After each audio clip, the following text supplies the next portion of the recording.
மக்காவின் வானம் அந்த மாலை சூரிய ஒளியில் தங்கமாக மாறியது. காழ்பாவைச் சுற்றி ஆயிரக்கணக்கான மக்கள். ஒவ்வொருவரின் கண்களிலும் ஒரு துஆ, ஒவ்வொரு இதயத்திலும் ஒரு வலி.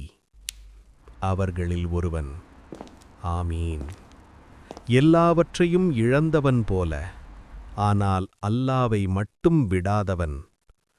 யா அல்லாஹ், நீ மட்டும்தான் என் நம்பிக்கை.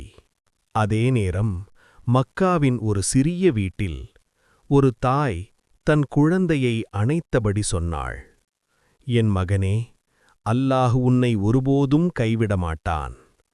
அந்த வார்த்தைகள் ஒரு ஈமானின் சாட்சி. அதே இரவு கடலின் ஆழத்தில் ஒரு பெரும் திமிங்கலம், அதன் வயிற்றின் இருளில் ஒரு துஆ, லா இலாஹ இல்லா அன்த சுபஹானக இன்னி குந்து மினல் லாலிமீன். இருள், தனிமை, சோதனை. ஆனால் அல்லாஹுவின் இரக்கம் அந்த இருளையும் உடைத்தது. கஅபாவில் அழுதவனையும் அல்லாஹ் கைவிடவில்லை. தாயின் மடியில் நம்பிக்கையுடன் வளர்ந்த குழந்தையையும் அல்லாஹ் கைவிடவில்லை. திமிங்கலத்தின் வயிற்றிலிருந்த நபியையும் அல்லாஹ் கைவிடவில்லை.